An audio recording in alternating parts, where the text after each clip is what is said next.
जरा सोचो कि तुम्हें वो शापित शक्ति मिल जाए जिससे आप ये जान सको कि किसी इंसान की मौत कब और कैसे होगी। कहानी शुरुआत होती है और हमें एक प्लेन क्रैश का सीन दिखाया जाता है जिसमें मरने वालों की संख्या सैकड़ों में है, लेकिन किस्मत से एक छोटा सा बच्चा जिसका नाम शिनिचिरो है वह बच जाता है। वह अपने माता पिता को ढूंढ रहा है जो शायद प्लेन क्रैश में मारे जा चुके थे। इतने में उसे एक लड़की की आवाज सुनाई देती है जो शिनिचिरो से मदद मांग रही थी, लेकिन शिनिचिरो इतना छोटा था कि उसे समझ नहीं आता कि आखिर उसे करना क्या है। तभी प्लेन का एक बड़ा हिस्सा उस लड़की के ऊपर गिर जाता है। फिर सीन कट होके कुछ साल बाद का समय दिखाया जाता है जहां हम शिनिचिरो को देखते हैं जो अब काफी बड़ा हो गया है और एक कार गैराज पर काम करता है। गैराज के ओनर का नाम तेत्सुया है जो शिनिचिरो को बिल्कुल अपने बेटे की तरह रखता है। शिनिचिरो भी तेत्सुया में अपने पिता की छवि महसूस करता है। तेत्सुया जल्द ही एक दूसरा गैराज खोलने जा रहा था और वह चाहता था कि शिनिचिरो उसका मैनेजर बने, पर शिनिचिरो इस ऑफर को मना कर देता है क्योंकि उसे ऐसा लगता था कि वह अभी इस पोजीशन के लिए तैयार नहीं है। पर तेत्सुया फिर भी उसे सोचने का मौका देता है। तेत्सुया की बेटी मित्सुको भी शिनिचिरो को समझाती है क्योंकि उसे भी लगता था कि शिनिचिरो इस पोस्ट के लिए तैयार है। वहीं उसी गैराज में काम करने वाला कैनेडा इस बात से अंदर ही अंदर जल रहा था। उसे हमेशा से ही शिनिचिरो से जलन रही है क्योंकि तेत्सुया हर काम में उसे प्रायोरिटी दिया करता था। उस गुस्से को वह अक्सर शिनिचिरो को तंग करके निकालता था। आज भी वह उसे बुली करता है और धक्का देकर चला जाता है जिस वजह से शिनिचिरो का मोबाइल टूट जाता है। फिर काम खत्म करने के बाद वह उसे ठीक करवाने के लिए एक शॉप पर जाता है जहां पर एक लड़की किरयू उसे अटेंड करती है। शिनिचिरो उसे बताता है कि उसका फोन टूट गया है, पर किरयू के मुताबिक उसका फोन काफी पुराना हो चुका था जिसके पार्ट्स मिलना मुश्किल था, लेकिन फिर भी वह जैसे तैसे करके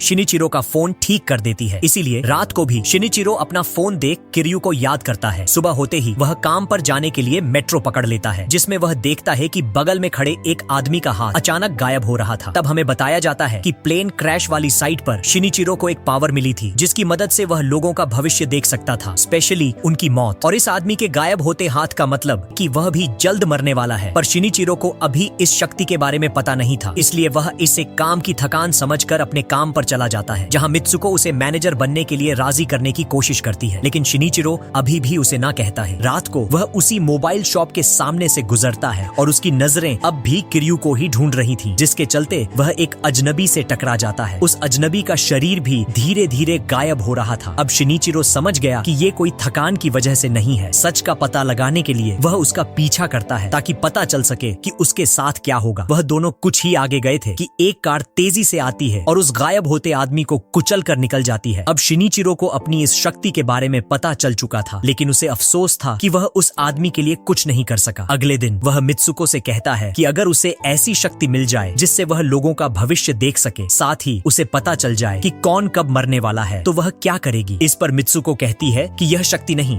अभिशाप है, इसलिए उसे ऐसी कोई शक्ति नहीं चाहिए। तभी शिनिचिरो देखता है कि उसका मोबाइल फिर से खराब हो रहा है, इसलिए वह फिर से किरयू के पास जाता है और फोन ठीक करवाता है, लेकिन वह ये देखकर घबरा जाता है कि किरयू के हाथ भी गायब हो रहे हैं। पहले तो वह घबराकर शॉप के बाहर आ जाता, लेकिन फिर वह उसे बचाने का फैसला करता है। वह शॉप के अंदर जाता है और काम खत्म करने के बाद मिलने के लिए कहता है। किरयू भी पहले तो सोचती है, फिर कॉफी शॉप में मिलने का प्रॉमिस करती है। जब वह कॉफी शॉप पर मिलने जाती है तब शिनिचिरो देखता है कि किरयू के हाथ फिर से नॉर्मल हो गए थे। ये देख शिनिचिरो बहुत खुश होता है। तभी किरयू पूछती है कि उसे यहाँ क्यों बुलाया है। इस पर वह कहना चाहता था कि उसके पास भविष्य देखने की शक्ति है, लेकिन उसे डाउट था कि किरयू उसकी बातों पर यकीन नहीं करेगी, इसलिए वह सॉरी बोलकर कॉफी शॉप से निकल जाता है। लेकिन बाहर जब वह घर जा रहा था तो उसके सीने में तेज दर्द उठता है, लेकिन वह जैसे तैसे खुद को संभाल कर घर आ जाता है और अगले दिन पूरे कॉन्फिडेंस के साथ तेत्सुया से कहता है कि वो मैनेजर बनने के लिए तैयार है। उस रात गैराज में काम थोड़ा ज्यादा था तो वह देर तक रुका था। तभी उससे मिलने के लिए किरयू आती है। शिनिचिरो किरयू को देखकर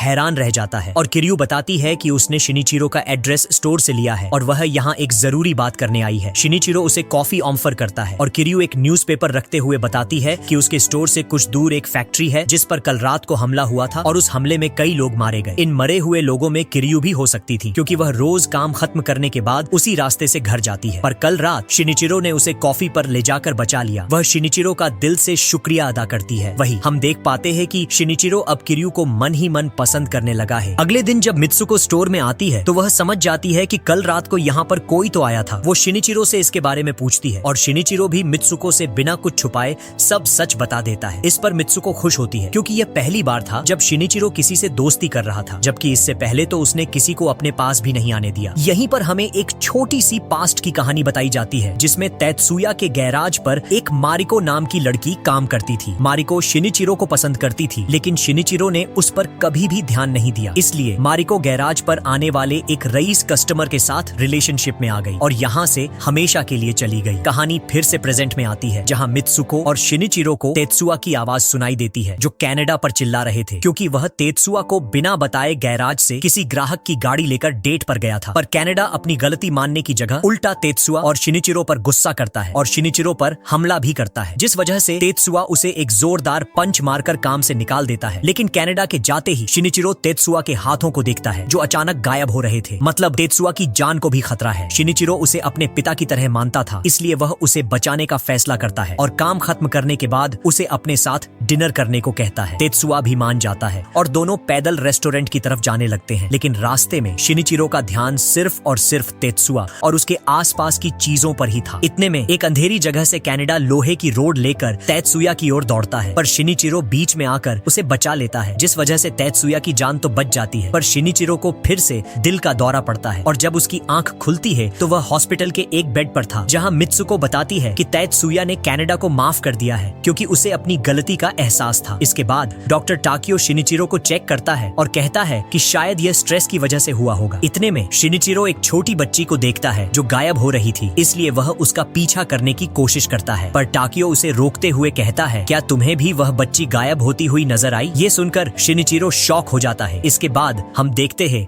दोनों हॉस्पिटल की छत पर बातें कर रहे थे, जहां टाकियो बताता है कि यह एबिलिटी उसके पास भी है और इसे फॉर्चून आई कहते हैं, पर हम आम इंसान हैं, भगवान नहीं, इसलिए किसी की किस्मत को बदलने या उसके साथ खेलने का हमारा हक नहीं है, और अगर ऐसा कोई करता है तो उल्टा उसी की जान खतरे में पड़ सकती है। इसलिए जिसके साथ जो हो रहा है वह होने दो, वरना तुम्हारी जान खतरे में पड़ सकती है, और तुम्हें जो दिल के दौरे आ रहे हैं उसका कारण भी यही है। इसके बाद शिनिचिरो पूरे रास्ते इसी बात को सोचते हुए जाता है और अगले दिन वह किरयू को मिलने के लिए बुलाता है, जहां वो उसे प्रपोज भी कर देता है, लेकिन किरयू कोई जवाब दिए बिना वहां से चली जाती है। लेकिन अगले दिन वो उसको हाँ कहती है, जिसके बाद से दोनों का मिलना जुलना शुरू हो जाता है और दोनों का प्यार और गहरा हो जाता है। एक दिन कनाडा तेत्सुया के पास वापस से काम मांगने को आता है। तेत्सुया उसे काम पर नहीं रखना चाहता था, लेकिन जब शिनिचिरो भी उसकी सिफारिश करता है तो तेत्सुया उसे काम पर रख लेता है, जिस वजह से कनाडा भी अपनी भूल मानकर तेत्सुया और शिनिचिरो दोनों का शुक्रिया अदा करता है। अगले दिन शिनिचिरो अपने और किरयू के लिए एंगेजमेंट रिंग खरीदता है, साथ ही हॉस्पिटल चेकअप के लिए भी जाता है, जहां डॉक्टर उसे चेतावनी देता है कि आगे अगर दिल का दौरा पड़ा तो जान भी जा सकती है। इसके बाद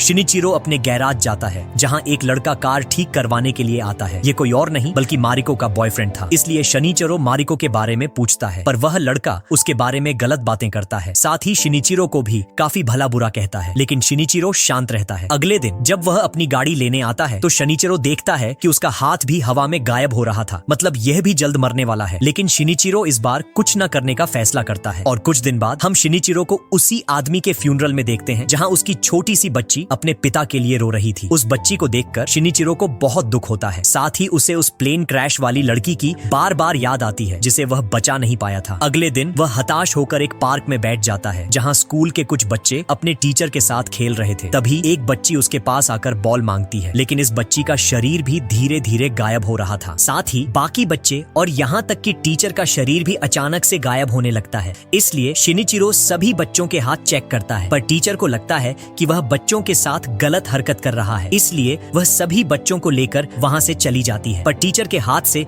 स्कूल का एक लेटर गिर जाता है, जिसमें लिखा था कि स्कूल के बच्चे ट्रेन से ट्रिप पर जाने वाले हैं। वह समझ जाता है कि कुछ तो गड़बड़ है, इसलिए अगले ही दिन वह स्टेशन पर जाता है, जहाँ कई पैसेंजर्स इसी तरह से गायब हो रहे थे। तभी शिनिचिरो को समझ आता है कि अगले दिन सुबह 7 बजे जाने वाली ट्रेन का एक्सीडेंट होने वाला है। इस बात पर वह इसलिए श्योर था क्योंकि स्कूल के लेटर में लिखा था कि बच्चे इसी ट्रेन से अगले दिन ट्रिप पर जाने वाले हैं। तभी शिनिचिरो को याद आता है कि किरयू भी तो इसी ट्रेन से सफर करती है, यानी उसकी जान भी खतरे में थी। इसलिए वह रात को ही किरयू से मिलने उसके घर जाता है और उसे सही सलामत देखकर खुश होता है। पर आने वाले खतरे से बचाने के लिए वह किरयू को अपने साथ 3 दिन के लिए ट्रिप पर चलने को कहता है। किरयू पहले तो सोचती है, पर फिर हाँ कर देती है और शिनिचिरो भी खुश हो जाता है। है, लेकिन उसे उन बच्चों और बाकी पैसेंजर्स को भी बचाना था। इसीलिए वह स्कूल में ट्रिप को कैंसिल करने के लिए फोन करता है, पर कोई ठोस कारण न होने की वजह से स्कूल अथॉरिटी ट्रिप कैंसिल करने से इनकार कर देती है। शाम को शिनिचिरो एक लेटर लिखता है जिसमें वो किर्यू को सब कुछ सच सच बता रहा होता है, जिसमें ट्रिप की झूठी बात भी शामिल थी। साथ ही वह यह भी लिखता है कि वह किर्यू से कितना प्यार करता है, पर उसकी पूरी प्लानिंग अगली सुबह वेस्ट हो जाती है क्योंकि किर्यू उसे मैसेज करके कहती है कि उसके कोवर्कर की तबीयत खराब है, इसलिए उसे स्टोर जाना पड़ेगा। यह मैसेज पढ़ते ही शिनिचिरो स्टेशन की तरफ भागता है, पर घर के बाहर ही पुलिस उसका इंतजार कर रही थी। दरअसल स्कूल टीचर ने उसके खिलाफ कंप्लेंट की थी कि वह बच्चों के साथ मिसबिहेव कर रहा था, लेकिन किर्यू को बचाने के लिए वह पुलिस से बचकर भाग निकलता है और स्टेशन पहुंचकर देखता है कि किर्यू तो ऑलरेडी ट्रेन में चढ़ चुकी है। इसलिए वह एक टैक्सी पकड़कर दूसरे स्टेशन पर पहुंचता है ताकि यहाँ पहुंचने से पहले ही ट्रेन को रोक ले। यहाँ शिनिचिरो देखता है कि कंस्ट्रक्शन का काम चल रहा है, जिसे देखकर शिनिचिरो समझ जाता है कि कंस्ट्रक्शन में यूज हो रही एक क्रेन ट्रेन के डिब्बों पर गिर जाएगी और वह सभी लोग मर जाएंगे। पर शिनिचिरो ऐसा नहीं होने देता, बल्कि एक रेड फ्लेयर लेकर ट्रेन के सामने खड़ा हो जाता है। किर्यू, जो कि इंजन के ठीक पीछे वाले डिब्बे में थी, वो भी शिनिचिरो को देख लेती है और ड्राइवर को ट्रेन रोकने को कहती है। ड्राइवर भी शिनिचिरो को सामने देख जोर से ब्रेक मारता है। इतने में वह बड़ी क्रेन भी गिरती हुई दिखाई देती है, यानी कि शिनिचिरो ने उस बड़े ट्रेन एक्सीडेंट को रोक लिया था और सभी पैसेंजर्स की जान बचा ली थी। किर्यू तुरंत ट्रेन से बाहर आती है जहां शिनिचिरो पटरियों पर ही बैठा हुआ था, लेकिन किर्यू जैसे ही उसे देखती है वह रोने लगती है क्योंकि किर्यू और बाकी पैसेंजर्स को बचाने के लिए शिनिचिरो ने अपनी जान गंवा दी थी। कुछ दिनों बाद शिनिचिरो के फ्यूनरल पर किर्यू को पता चलता है कि वह पहली लड़की है जिसके साथ शिनिचिरो इतना घुला मिला था। यह सुनकर किर्यू और ज्यादा दुखी हो जाती है, लेकिन अगले सीन में हमें पता चलता है कि किर्यू वही लड़की है जिसने प्लेन क्रैश साइट पर शिनिचिरो से मदद मांगी थी, लेकिन उस भयानक हादसे की वजह से शिनिचिरो को याद ही नहीं था कि उसने किर्यू की जान बचा ली थी। यहाँ पर हमें यह भी पता चलता है कि किर्यू के पास भी फॉर्च्यून आइज की शक्ति है और वह हमेशा से उसी लड़के को ढूंढ रही थी जिसने प्लेन क्रैश में उसकी जान बचाई थी। इसीलिए जब पहली बार शिनिचिरो शॉप पर आया और किर्यू के गायब होते हुए हाथों को देखकर रिएक्ट किया, तभी वह समझ गई थी कि शिनिचिरो ही वह लड़का है। साथ ही वह जानबूझकर ट्रेन में चढ़ी थी क्योंकि जब शिनिचिरो उसे ट्रिप के लिए पूछने गया था तब किर्यू ने देख लिया था कि उसका शरीर गायब हो रहा है। इसीलिए उसने शिनिचिरो को बचाने के लिए कोवर्कर की तबीयत वाला झूठ बोला था, पर शिनिचिरो ने भी अपने प्यार को बचाने के लिए अपनी जान की बाजी लगा दी। इसके बाद हम किर्यू को वही खत पढ़ते हुए देखते हैं जिसे शिनिचिरो ने उस रात को लिखा था। इसे पढ़ते हुए वह बहुत रोती है और उसकी लाई अंगूठियों को पहनकर शिनिचिरो के प्रति अपना प्यार दिखाती है और इसी के साथ हमारी यह कहानी खत्म हो जाती है।